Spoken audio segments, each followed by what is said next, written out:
Bonjour à tous, merci de la confiance. Vous savez, la première chaîne YouTube à travers les mondes télé, Tchango.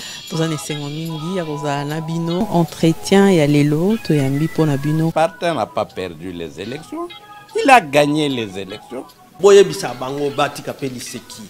Congolais asi à la muki. La muka asala ka ba réflexion ya bien pour na mboka oyo. FCC na la muka ba ebani bien. Manque à confiance déjà. Il n'y a aucune coalition entre FCC et Nalamuka. Le fait que nous gardions jalousement les preuves que nous avons, c'est parce que nous avons un grand respect pour nos frères. Ensemble, union sacrée. Le blocage au niveau de la CNI a un nom. Il s'appelle Monsieur Félix Tshilombo.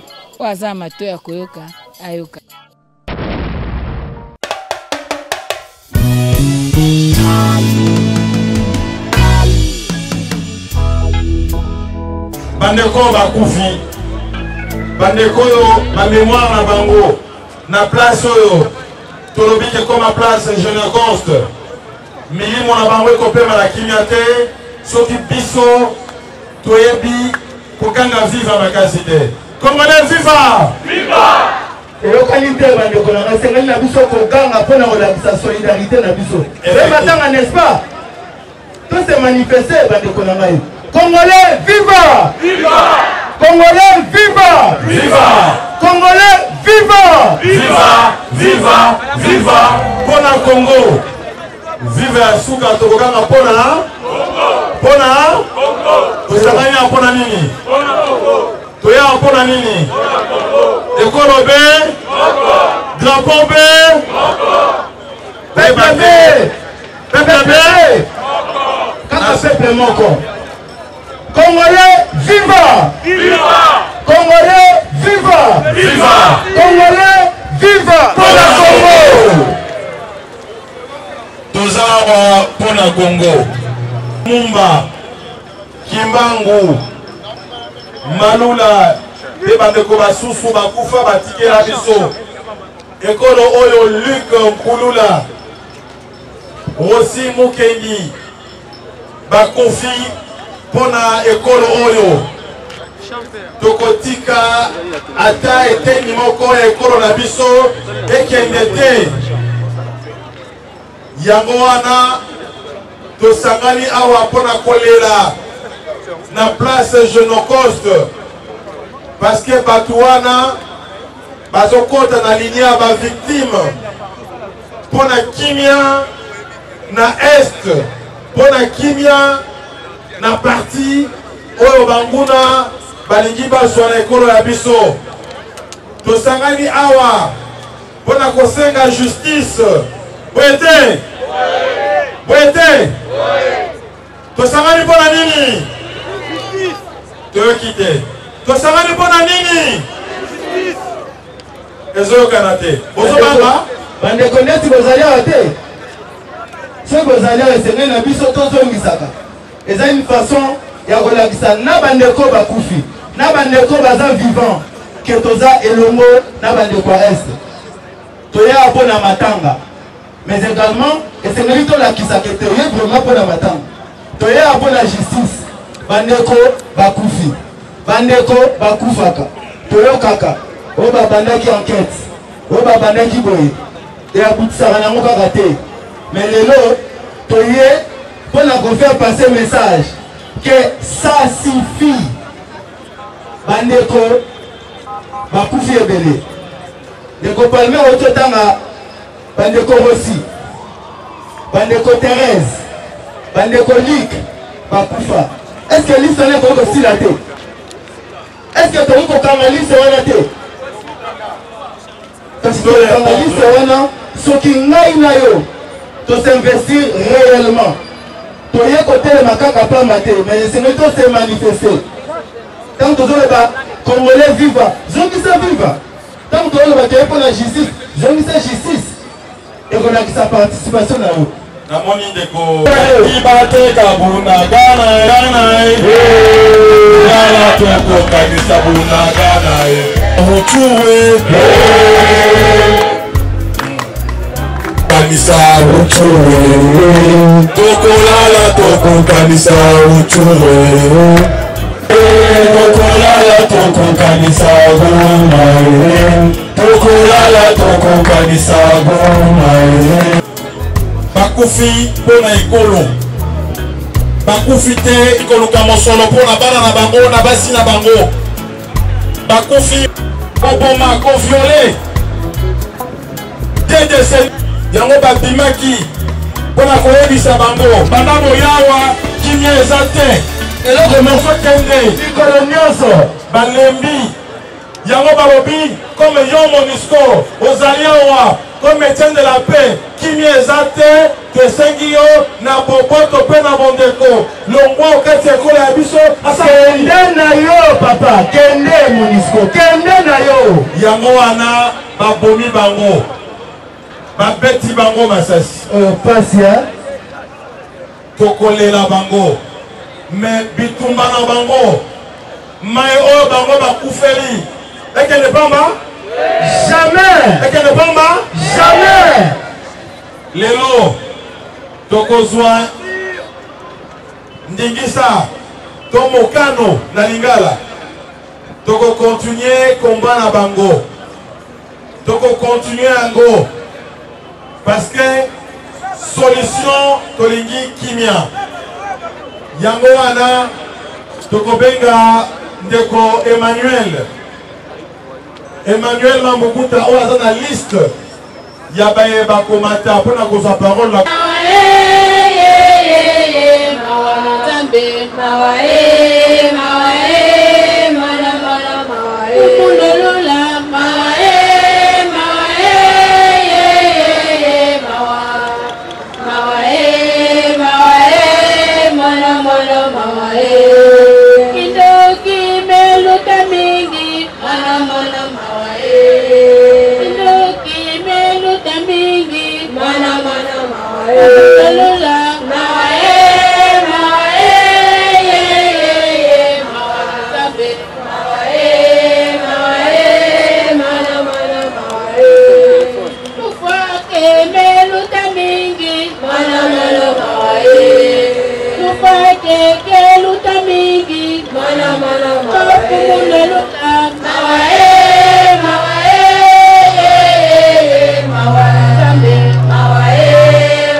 Congo, viva!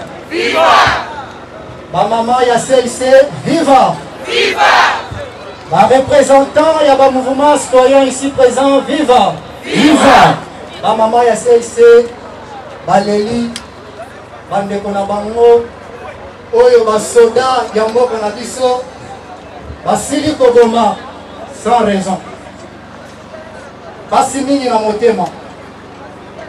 Maloba ya koloba kutu ezali te. Mais soki nazwi maloba en tant que représentant ya comité laïque de coordination CLC eza mpona kosenga na mokili mobimba, kosenga na bakongole, kosenga na bakambi ya mboka oyo euti koleka na Goma ebandela lisusu te. Na lopoto balobi plus jamais ça. Congo viva! Viva! Congo viva! Viva!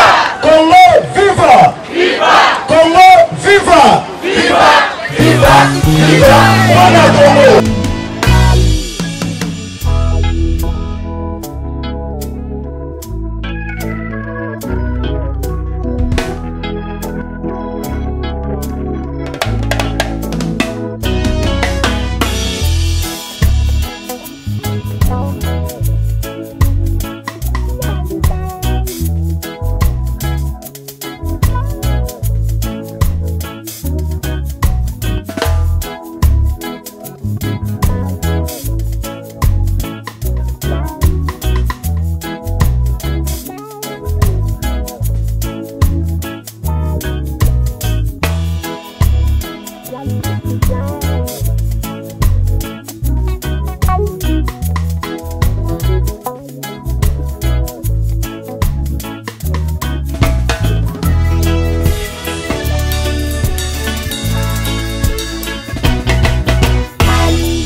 État de siège. État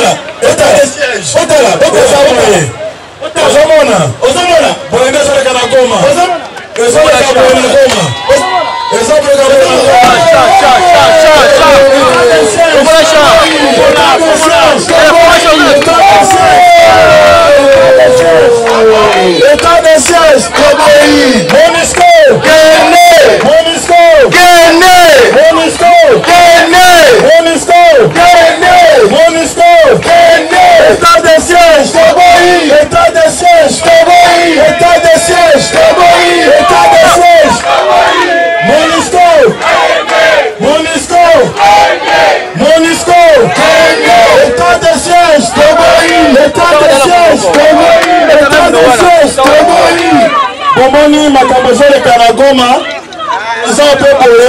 Merci na artiste na biso. Totika tobeta na bango maboko. Totika bango basisa sketch na bango s'il vous plaît. Maboko.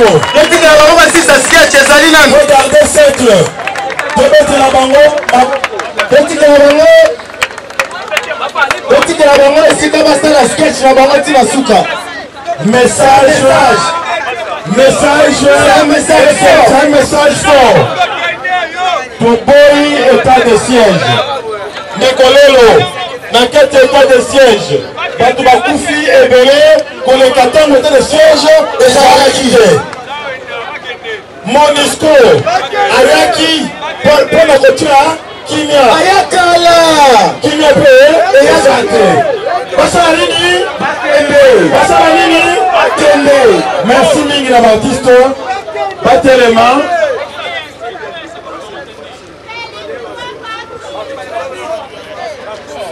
Ok. Pour mon sketch oyo, ndenge kosalema. Kotala mwana oyo kosalema.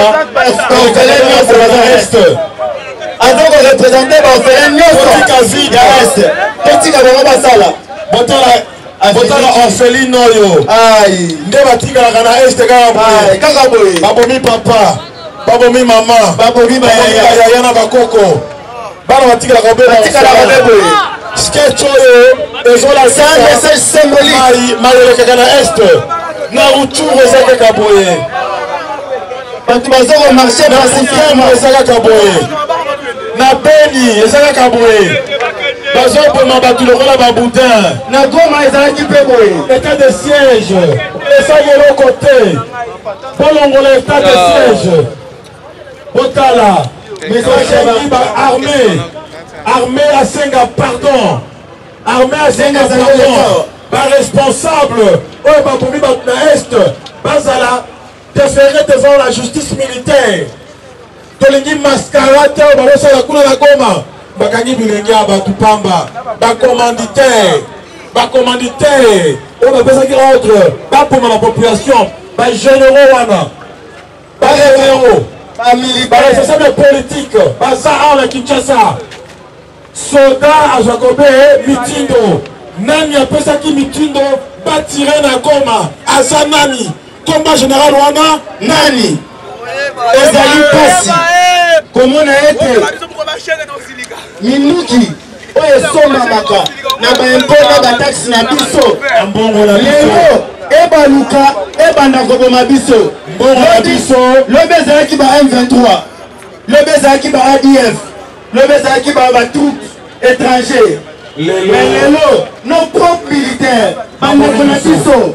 Oh, tozo telema pe tozo sambela pona bango etenza mabiso ngo makasi babenga na monguna oh territoire na biso me babaluka libiso esenge na bango ba reconnaître que va senga bolimbi sinenge totali awa parce que trop c'est trop makila ba congolais ezali lokola mai ti plus jamais ça on ba bango lisusu makasi plus jamais ça plus jamais les tueries à Goma plus jamais les tueries à l'est de la République plus jamais ça. Plus jamais ça. Plus jamais ça. Plus jamais ça. Ali comme la soupe en pelé. Oh papa, la minute qui t'est. Plus jamais ça. Pour le Congo et c'est même la to telema. To bunda. To kenango tina suka.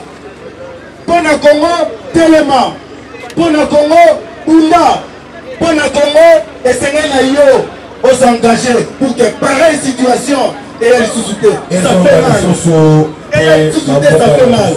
Regardez cet enfant qui est en train de pleurer. C'est comme ça que nos frères et sœurs Vatican en Est Puna, sans parents, ils pleurent. Plus jamais ça. Merci Mingi. Plus jamais ça. D'abord artiste Nabiso. S'il vous plaît. Pour continuer, mais sans les messages passés. Chaque fois, Bozali Kokufa. Bazali Koboma Biso et pas Bapaya, Rwandais, Burundais, Ougandais, Bazali Komassacré Biso. Et s'il était la police, Ezali Koboma Biso et Armée nationale, Ezali Koboma Biso. Armée qui est censée protéger Biso, Biloko na Biso, na ba frontière na Biso, ba bongwani ba assassin. Ezali inadmissible. Raison pour laquelle le lot toye awa, potoloba, tolembi, on en a assez. Tozali asolo kolela. Tozali kolela bandeko bakufi, tozali kolela bandeko batiki biso. Mais tozali kaka kolela te. Tozali ko exiger une enquête sérieuse et que Batunion sont oyo bazali impliqués. De près ou de loin, bazala sévèrement sanctionné. Message n'angandenge na lobi ezana très confessionnel parce que bandeko bakufi na Goma batie bango très moko ya église babengi ya confession babengi wazalendo balobi ezali confession religieuse moko batelemaki po ba menacer sécurité ekolo mais soki tolandi bandeko wana babimaki bazalaki ko préparer babima pona nini bazalaki ko se préparer babima pona makambo etali Congo ndenge tokomi awa pona Congo bazalaki ko se préparer babima po batelemela MONUSCO nulle part au monde bandeko na ngai MONUSCO to force étrangère moko epesaki nia na ekolo moko fulani mutu moko te akosa bino que un jour tokozwa kinia elongo na MONUSCO eza te mutu akosa bino te bakotikalaka kopesa biso kinia ata mokolo moko te yango wana ozala mokristo ozala musulman ozala kimbangiste ozala église noire bandeko wana bakufi pona cause moko eza noble il faut to rendre bango hommage to senga pe justice pona bandeko wana bakufaki ya mibale message na ngeza pona biso bakinois bandeko bakinois totika koreve na makambo ezoleka na este totika kolala pongi na makambo ezoleka na este bandeko oyo bazali kokufa na este bazali kokufa pona l'unité nationale po ekolo na biso l'intégrité territoriale na biso ezala tala lelo tobengi basali appel pona korendre bango hommage totala ndenge toza moke biso bakinois toza na katikati ya distraction. Toza na katikati ya distraction. À la prochaine fois, et c'est la bande de quoi société civile. Ceux qui va saluer appel, il faut tous se manifester biso bakinois. Totika koloba ke makambo ya koma ezali pona bato ya koma. Makambo ya Ituri eza pona bato ya Ituri. Non, ça nous concerne. Lokuta monene, lokuta monene, lokuta na bango, lokuta na bango. Onaganisaki, goma eko kwea, waya. Lokuta monene, lokuta monene, lokuta monene, lokuta monene. Oya kanisaka, goma eko kwea, waya.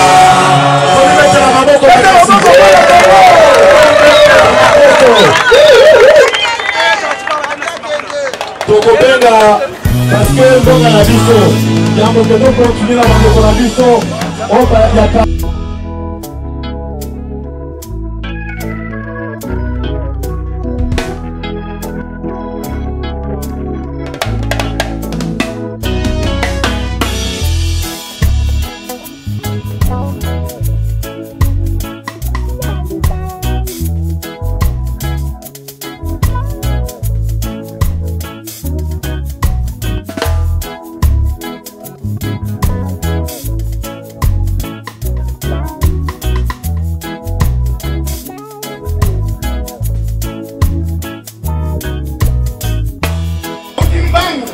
Awa, na 24 novembre, na église, na tiki baninga kuna, na bino, na kima, na yako sangana. Comme tout ça vivant, tout ça musamboka ndenge zalaki, na bomoko. Naza na minga koloba kelelo, oka na koloba, slogan na kuti, plus jamais ça. Tokufi mingi koki, tout ça visa unité. Unité makasi, ils sont tous ensemble. Oh, na koloba bino, vélo, yango.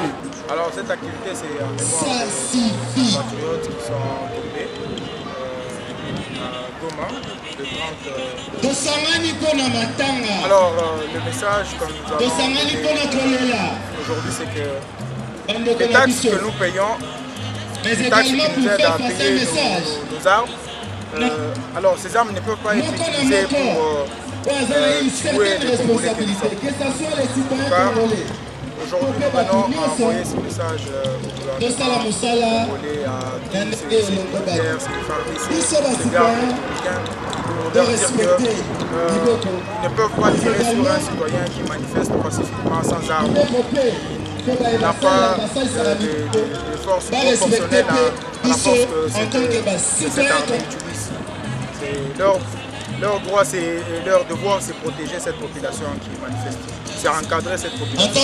Aujourd'hui, nous sommes en tout cas déçus de voir les FARDC qui sont censés, l'armée qui est censée protéger les citoyens congolais, tirer sur ces citoyens. C'est pas normal. Emmanuel Mabunguta, membre du réseau Pona Congo, mais aussi coordonnateur du mouvement Justice en Action. S'il faut noter quelque chose, c'est un message de désespoir, ça il faut qu'on se le dise, parce qu'il y a la population congolaise qui a été massacrée. Il y a eu un carnage le mercredi 30 août à Goma pendant que les manifestants qui vous le voyez sortir dans la rue pour demander ce qui est légitime, c'est-à-dire le départ de la force de l'EAC mais aussi de la force de la MONUSCO. Malheureusement, ils n'ont même pas écouté cette activité. Les Congolais, leurs propres frères qui sont dans l'armée, les ont massacrés, ils ont commis un carnage. Nous, le réseau Pona Congo, nous sommes aujourd'hui ici pour rendre d'abord hommage à toutes ces victimes. On parle aujourd'hui d'une cinquantaine, plus d'une cinquantaine de victimes. Ce n'est pas quelque chose à négliger et il faudrait aussi rappeler que nous sommes ici pour dire au gouvernement congolais qu'aujourd'hui nous ne voulons plus ça, plus jamais ça. Plus jamais ça parce qu'on en a marre. Nos frères à Goma vivent déjà un calvaire. Nos frères à Goma subissent les atrocités de l'agression rwandaise. Et à cela, on vient ajouter encore un carnage commis sur nos propres frères et c'est décevant. Nous appelons le gouvernement congolais. Nous exigeons même du gouvernement congolais qu'il y ait justice et réparation. Nous exigeons même du gouvernement congolais que le gouverneur militaire soit démis de ses fonctions. Qu'il ne s'arrête pas seulement à un rappel à Kinshasa. Nous connaissons tous comment les enquêtes évoluent au Congo. Nous nous appelons même à la communauté internationale, nous appelons à la CPI d'ouvrir une enquête. Nous voudrions que tous les responsables de ces actes commis sur nos frères répondent de leurs actes devant la justice. Parce que nous ne pouvons pas accepter que notre armée républicaine que nous avons toujours encouragée, qu'elle fasse cela sur notre population. Que nous, les réseaux citoyens pour la Congo, nous sommes là. Nous devons rendre hommage à ces milliers de victimes, à ces victimes qui sont là aujourd'hui, mais aussi répéter encore ce que nous écrivons toujours. Justice pour Goma.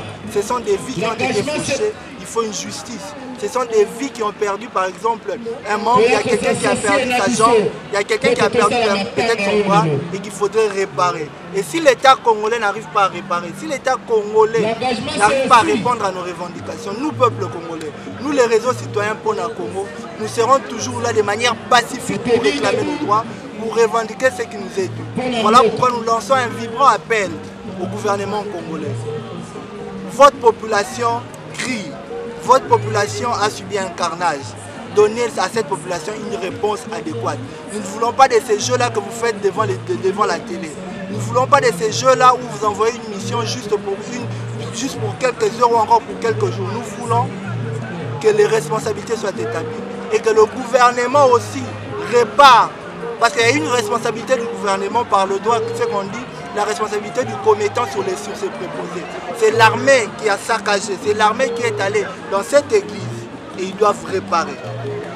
Mais il semble aussi qu'il y avait des infiltrés dans cette activité-là, dans cette manifestation. On peut vous connaître aussi directement. Moi je suis Lambert Makonda, je suis militant de la Lucha, membre du réseau Pona Congo. Alors, s'il faut parler des infiltrés, je ne serai pas d'accord parce qu'aujourd'hui nous connaissons que même notre armée est infiltrée. Nous connaissons que même nos frontières sont prises. Alors, à quoi bon dire qu'il y avait des infiltrés? Et combien d'infiltrés sont dans notre pays qu'on ne dit pas? À l'est sur place, il y a les ADF, il y a l'M23, pourquoi on ne les tue pas? C'est seulement ces groupes de citoyens congolais qu'on peut tuer sous prétexte des infiltrés. Alors, nous, personnellement, on doit d'abord appeler à tout le peuple congolais à l'unité. Parce que ce que nous faisons, c'est par solidarité. Nous devons comprendre que nos frères qui sont morts là-bas, ils n'ont rien offensé ni à l'État, ni à la communauté. Ils manifestaient pour revendiquer le départ de la MONUSCO qui est impuissante depuis longtemps. Ils manifestaient pour réclamer le départ de l'EAC qui, jusque-là, ne produit pas de résultats escomptés. Raison pour laquelle ils manifestaient pour que ces gens-là partent et que nous puissions nous prendre en charge. Alors, que de protéger la population, l'armée a dit protéger les étrangers, donc a dit tuer les citoyens congolais au détriment des étrangers. Chose qui ne nous a pas plu. Raison pour laquelle nous réclamons qu'il y ait justice, que ces gens-là qui étaient là comme des responsables. Et actuellement, ce sont des militaires qui sont là-bas comme les autorités.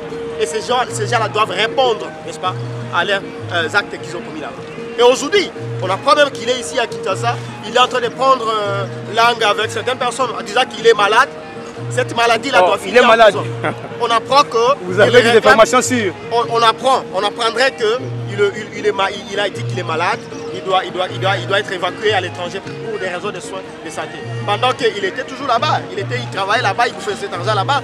La taxe que la population payait, les impôts, tout ça, il bouffait. Et aujourd'hui, parce qu'il s'agit des questions de redevabilité, il doit répondre de ces actes. Il s'est dit malade. Voilà, nous sommes venus ici, non seulement commémorer, mais aussi réclamer justice pour que ces gens-là, ces victimes-là, puissent trouver, n'est-ce pas, paix à leurs âmes. Ce qui est vrai, personnellement, on n'a pas besoin nécessairement des soutiens des autorités. Parce que ce sont les mêmes autorités qui ont fait à ce que nos frères soient aujourd'hui appelés des morts. Nos frères soient appelés aujourd'hui des blessés. Ce sont les mêmes autorités. Ce ne sont pas les citoyens lambda.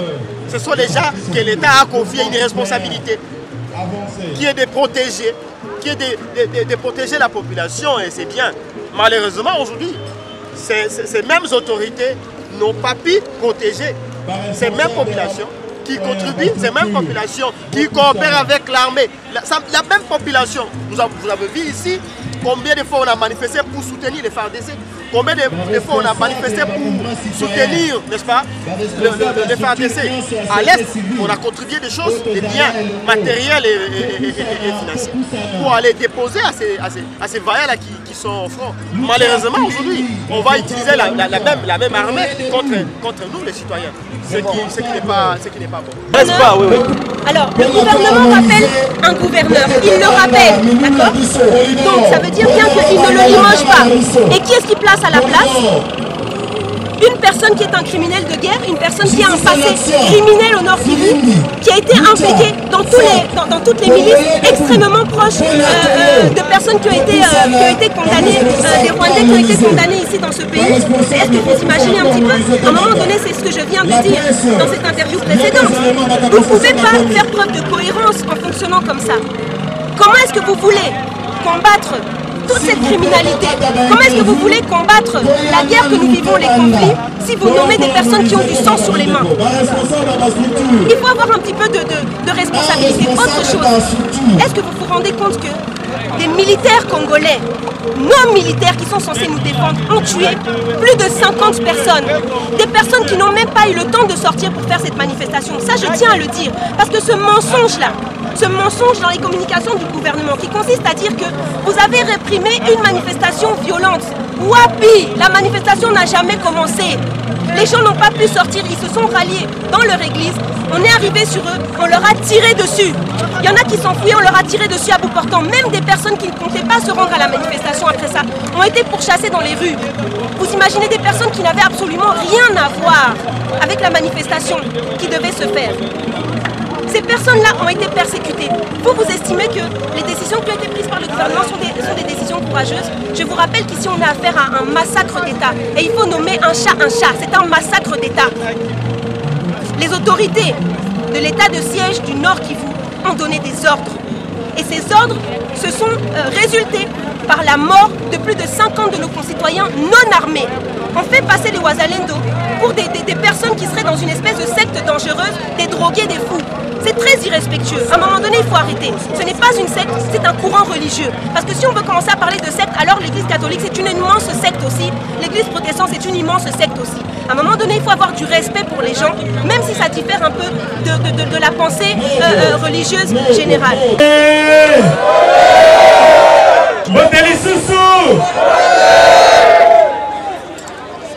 Nazali na mwa pasi na motema ndenge ndeko Musa oti koloba na Kinshasa toza mwa distrait mingi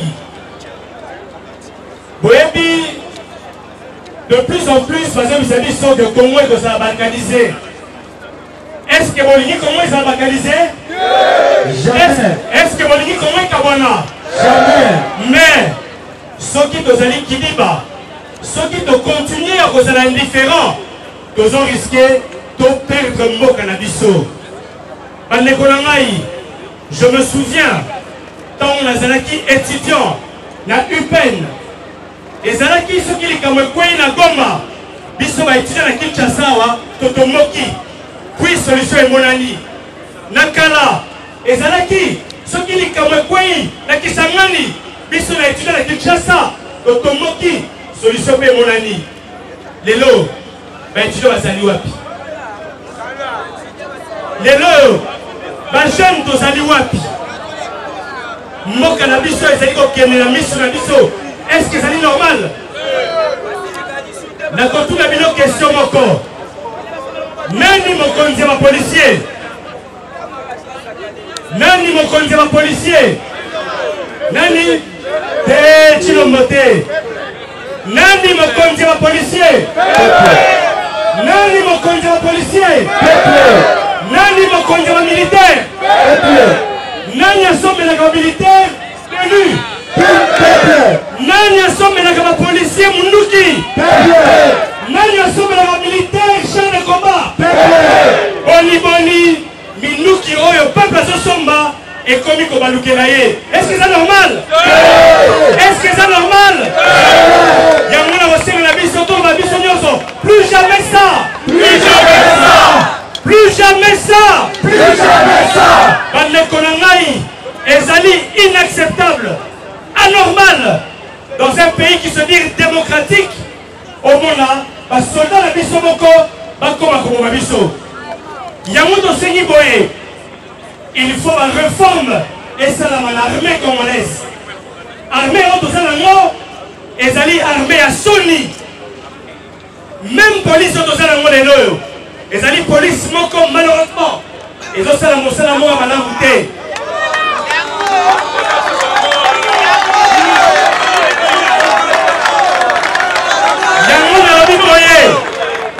il faut la réforme malamu esalama toyeba nini barecrutaka bapolicier na bamilitaire yo ozi kuluna okomisi ye policier est-ce que normal yo ozi kuluna okomisi ye militaire eza normal yo ozi policier ofutaka ye bien te eza normal yo ozi policier opesi ye formation ya mabe est-ce que eza normal yango nakosukisa boye bandeko nakosenga na bino na baactiviste nyonso na bamouvement citoyen nyonso tokutana le 15 septembre na liboso ya parlement toyokani boya na basifle boya na mandalala de manière pacifique bopesa message na bino na basénateur na badéputé nationaux ke bosepeli te na likambo esalami le 30 août 2023 Zambe abatela bino kuunga pamoja kuna Kongo kwa kusema uweze kulia na sie na uweze kusikia uchumi ya tuko na sikia Kongo. Nye mwenye munaona hapa niliasiste kuile mauaji yaliyofanyika Goma, mukartie Nyabushongo, mukomini ya Karisimbi, ilikuwa le 30 ya mwezi yenye ilipita, le 30 août. Wandugu yetu wa kanisa ya Wazalendo balikuwa biko na jiandaa kwa kuweza kukataa MONUSCO yenye inaendelea na kuonesha inefikasite yake na kuilomba iende. Kama zengine Lucha na Filimbi walikuwa na marshe ekomi. Wakati walikuwa na marshe ilikuwa hata siku moja tuyaona wanaleta hata makelele ama kutupa majiwe ama kulunguza mapine mubarabara. Lakini wakati walielezea maire de la ville kama watamarche, maire de la ville akasema hataki manifestation tu rebelle iko nataka karibia Ngoma rebelle wa M23. Maire de la ville akoya kiba marche kona lokola ba wa M23 na karibia M23 basoko na Ngoma. Wakati walisema vile wale watu wakasema kama balobaki bongo batona balobaki boye si hatutarudia nyuma juu wakati tulipata profesia ya Mungu wetu tutaendelea na mpaka tutafanya manifestation na itamalizika bila shida. Biso tokosoma lisusu simate po tozaki profeti epanzambe na biso na makambo tozosala.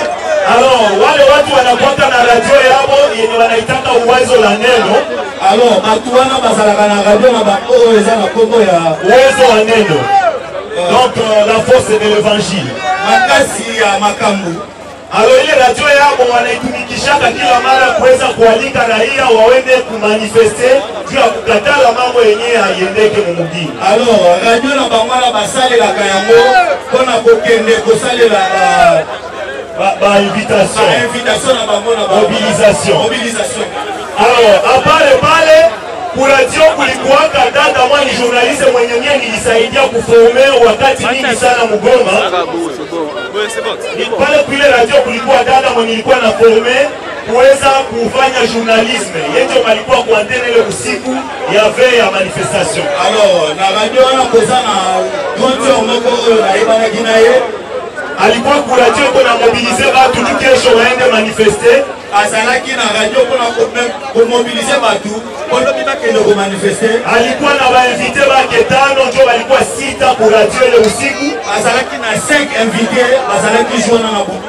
Asubuhi maire de la ville na wengine viongozi wakalamkia na basoda bakawapiga mo masasi bila kuwauliza hata kitu moja. Bon, lobi na tongo maire de la ville babetaki bango masasi na basoda bakakufa pale bila hata kushinda na baba hospitali ile dada akakufa sur place. Bakufaki babetaki bango masasi maire de la ville azalaki na basoda. Ule dada ilikuwa ishapita mwezi mbili iko naniambia mie niko naona ndakufuata mlitu ya hivi tu mimi napenda nigombole nchi yangu.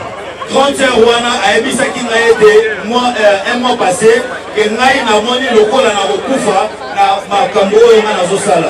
Asubuhi bakatuambia Aisha kufa, nikaona mama Iti ashalala pale. Lobi naona tongo tokutaki kor esi alalaki deja basi babomaki na masasi. Pale mwile asubuhi ya environ 4h ile intervalle ya 4h mpaka 6h bakenda atake kanisa mwenye mulikuwa watu mingi sana. Lobi na tongo de 4h à 6h du matin bakendaki kuatake oyo ezalaki na bato ebele. Bakapiga pale watu wamo masasi na kuchoma kanisa bila kushinda na uliza na nyumba za wafaza zote zikalungula. Babetaki bato masasi na église sans kotuna bango mituna et puis batumba église na bandako nyonso ezalaki nzika ezingaki. Mwa wale watu wenye balikufa balipigwa masasi kulikuwa kapo pere yangu. Na bato oyo babetaki masasi oyo bakufi papa Bokilo na nga azalaki balimupiga masasi ya mukifua na mumigulu mpaka sai kwa bahati konjo mukoma hospital ila Afrika ya Goma. Babetaki masasi na tolo na makolo me na minute oyo azana koma. Watu wenye walikufa Goma ni batu mingi sana, basibadanganya aseme ni 40, ni batu mingi sana. Waliona makamio. Bato oyo bakufaki na Goma ezalaki bato ebele. Ola na tende balobaki ezalaki 30 to 40 personnes bazalaki au-delà. Alors ndio maana naomba hivi. Yango na sengi boye. Eske bale batu balikuwa na bunduki? Eske batu wana bazalaki na masasi? Eske balikuwa na kisu? Eske bazalaki na beli? Me mwenye alibapiga masasi ni nani?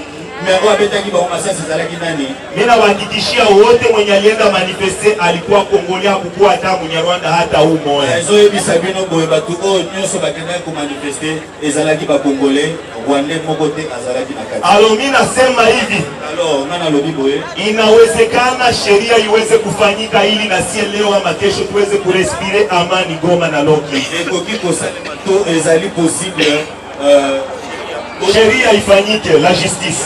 Voilà, justice et ça les manamakaboana.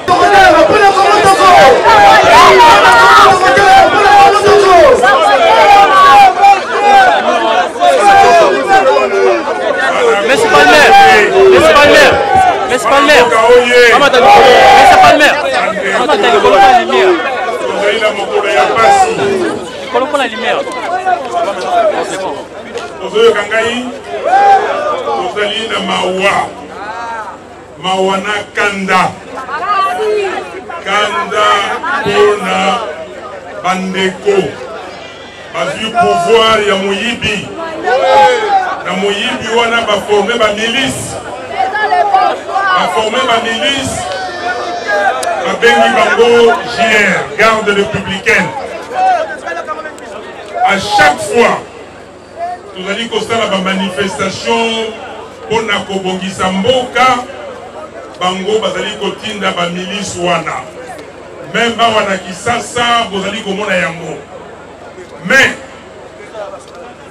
kuna na Goma awa na Kinshasa batini bato na tenue civile na ba machette na Goma bapesi bango tenue balati bilamba ya soda oyo esombami na mbongo ya peuple congolais. Comment que le Congolais, n'a pas Congolaise. Est-ce que Zalaka? Est-ce que Zalaka?